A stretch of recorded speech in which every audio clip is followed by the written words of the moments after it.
Hello everyone, today I'm going to review my student's game. He is a 2Q or 1Q on OGS and he played with his old opponent in his Go club. He played with him with 2 students' handicaps. My student doesn't know that he is stronger than the opponent.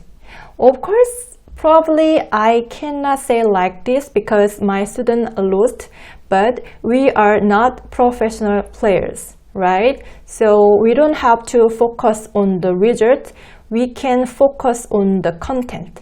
So I mean, in terms of the content, I can say that my student is never weaker than the opponent. Before he played this game, he told me that there is an opponent stronger than him and he used to play with him with 2 students handicaps, and yeah, he said to me something like this. At the time when I heard his saying, I felt like he has a high opinion of his opponent. But when I reviewed his game, I figured out that probably he is overestimating his opponent. So today, if you have had any limitations in your mind for a long time, I want to help you break them, okay? You don't have to take losing for granted against any stronger players, okay?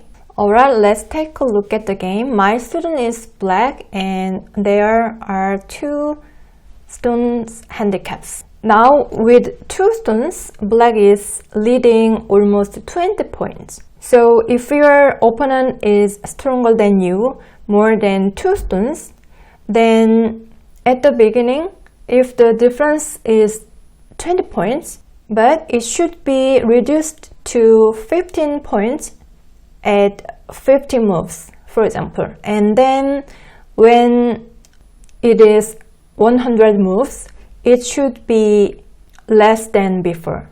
Does it make sense? The point difference should be reduced. But in this game, the point difference is getting bigger as it progresses, you know. Let's check. Yeah, my student played this basic Joseki and so far so good. Now white played attach and played Hane. In this case, there are many options for black. Black can connect and then play like this. This is the actual game. Black can keep attacking this group. Or in this case, since black has many students over here, so black can attack like this. This means that black want to keep attacking this group. If white plays this tiger, then black can just peep here. Yeah. If white plays this tiger, then we can expect a ko, or white can just play like this. Yeah, white can just connect and escape. I showed this move and this move. What about this move? This is also possible. This is similar. If white plays this tiger, then probably white will make a call. And if white plays here, then black can peep and black can keep attacking this group. Or black can just block the center. If black want to play influential game, then black can block the center. If white plays away, later this is sente, so we can expect this sequence. If white bumps here and plays Hane, then black can just answer. In the actual game, my student just connected and played on this side and chose this knight move. This is very good. And my student covered the center and white exchanged this, but all this exchange is good for black.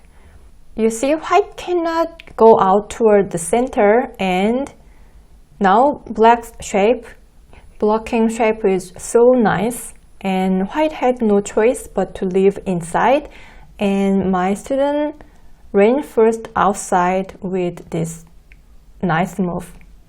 This is just perfect, you know. The game started with 20 point difference. Now the point difference is almost 25 points. That means black player is never weaker than the white player, you see? If white is stronger, then now that we played almost 37 moves, then the point difference should be reduced, you know? Now white pushed and black answered, but with this move, black can play away. There are so many big places. For instance, on the lower left corner, or black can approach on the upper side. Since this group is alive and this group, probably black can attack this group, but that is not necessary, you know. So that's why black didn't have to answer here, but my student answered, but it was not that bad. Now is the time for choosing the right joseki. At the start point, I usually say that we have 4 options. The first one is this kick, and the second one is this pincer, and the third one is the most common answer.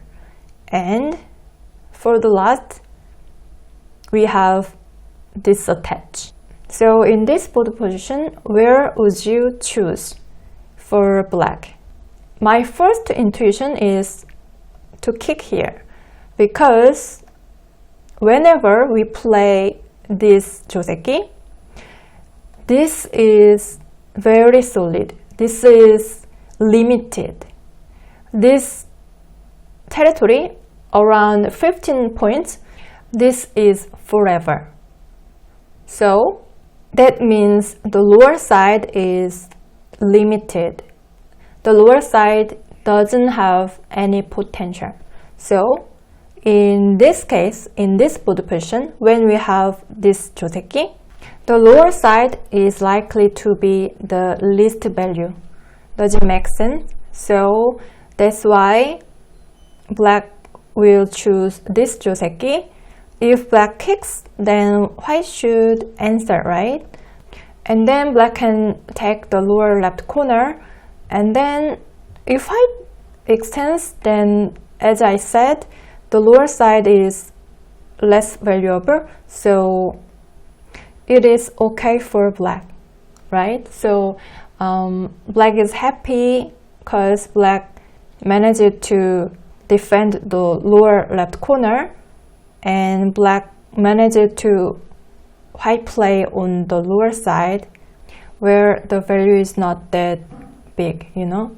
So that's why in this case, in this board position, black can choose this joseki. Yeah, you can remember this board position. But in the actual game, my student answered like this. This is, of course, it's okay. And after the joseki, black played here. But this is slow, right? When I saw this move, I felt like, why black played here? And then I thought like probably my students can esteem the opponent highly. Yeah, something like this. And then black can play this kind of chicken move, right? But as you see, this is an end game. This is not that big. This is not that urgent, of course. Then where should black play? If you play again, where would you play for black? Now every corner is occupied, so we can move to the side. Then where is the biggest side? We can check the distance between two stones. Yeah, we can draw a square here and here and here. Where is the biggest? Let me count. Seven lines. Yeah, similar, but it looks better the upper side, right? Because black has a very nice moyo here. So if black plays here, then there will be a synergistic effect, right?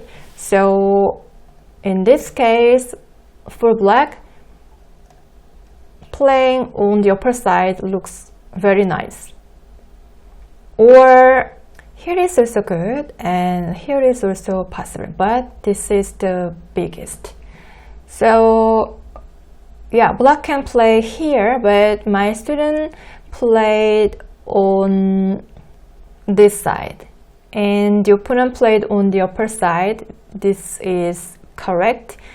And my student played on the 5th line, but this is something that I'd like to correct for my student, because in this case we cannot build a territory on the center easily, right? So that's why we start from the corner at the beginning, right? So in this case for black, here is still variable. Black can play on this side or black can approach from the upper side, but it looks like the lower side looks more valuable because white has some weakness over here. Later, if white doesn't answer, black can aim for this kind of invasion.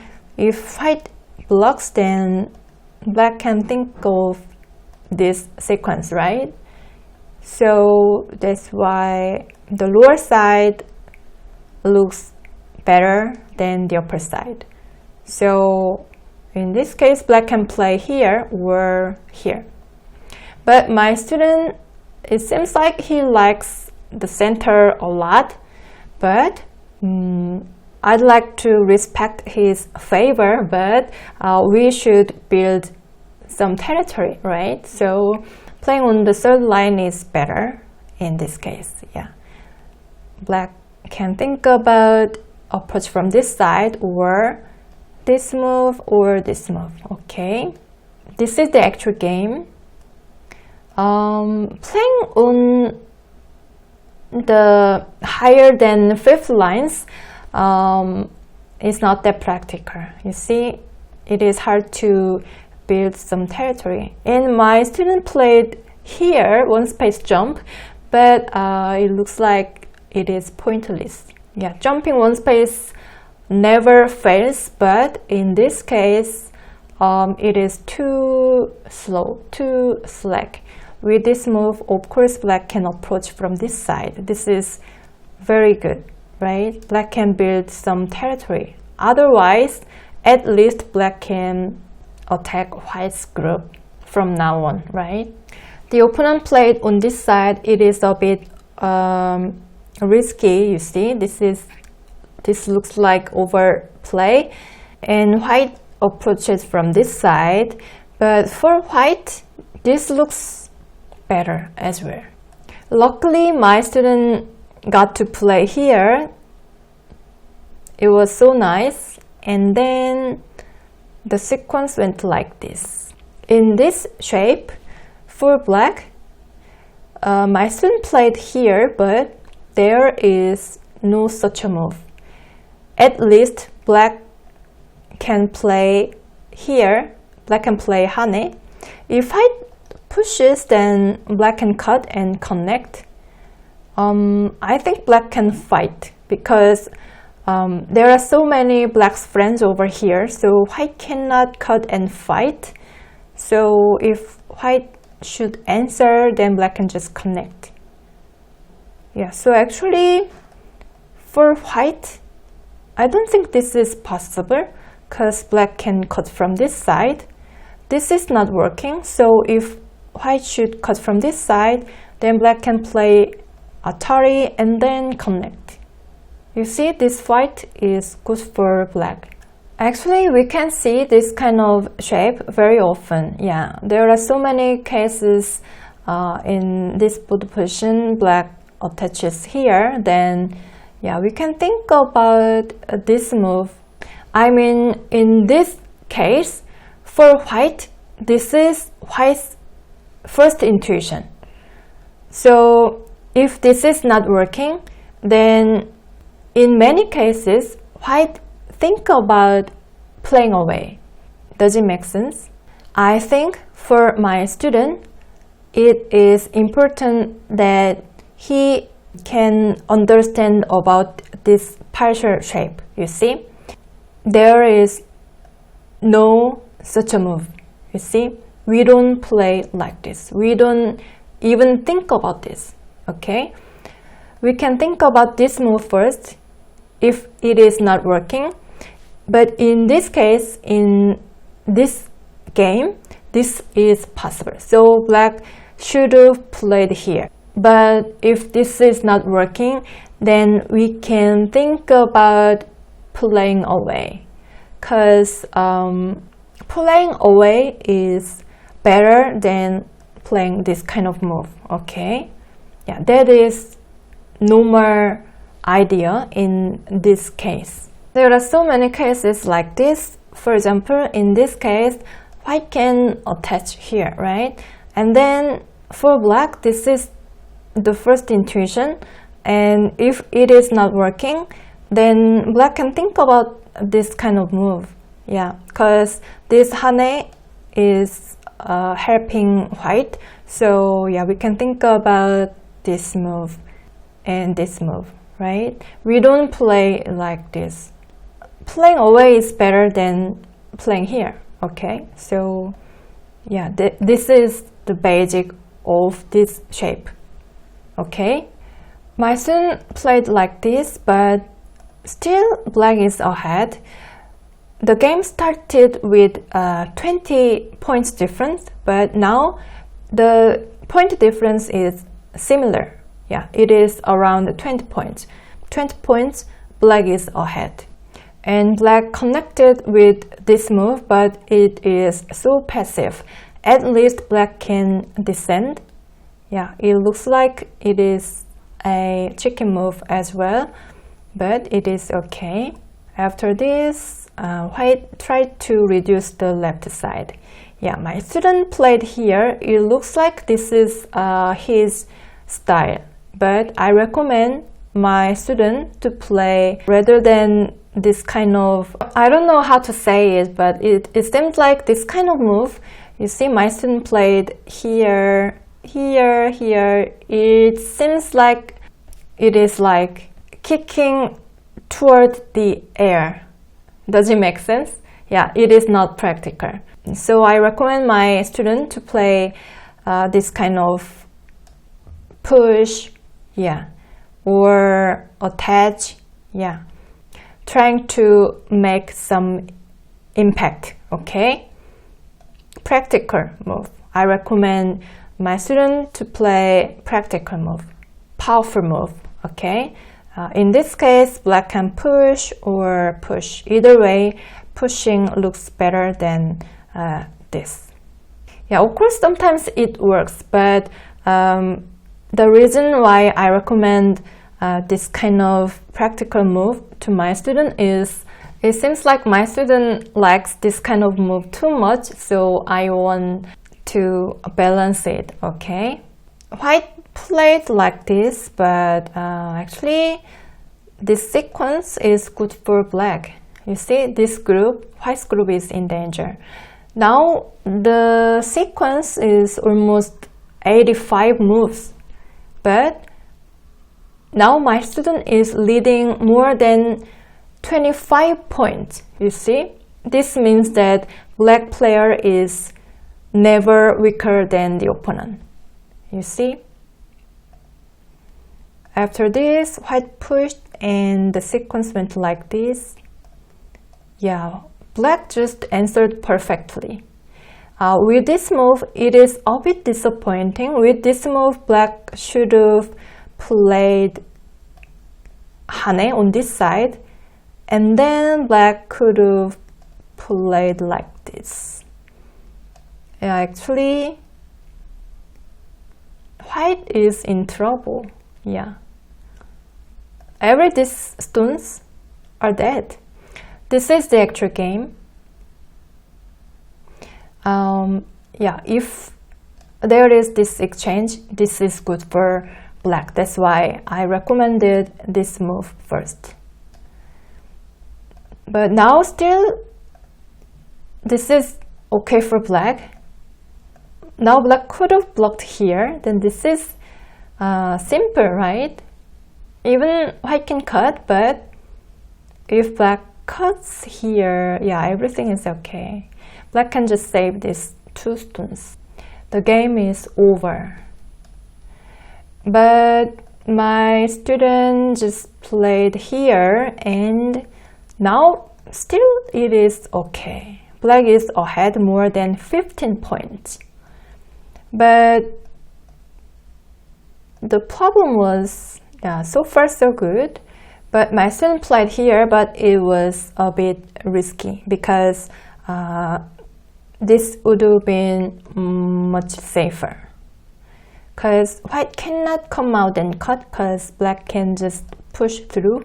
Then you see this group doesn't have 2 separated eyes. It is dead. So yeah, if black had played like this, then you see white should connect. And then yeah, black can just capture this 1 stone. Then black is ahead more than 15 points. Furthermore, black can do something over here. I'm not sure, but it seems like this is working. Yeah, actually black doesn't have to play like this. But I mean, this would have been much easier. But my student played here and something went wrong. This was a huge loss. With this move, black could have connected here, and then white cannot cut on this side because there is this move. Yeah, it is a bit difficult, right? But anyway, black could have connected here, but black cut, and these 2 stones are suddenly captured. So now the game became so close, right? So, and after several moves, white started leading. Yeah, it is so sad.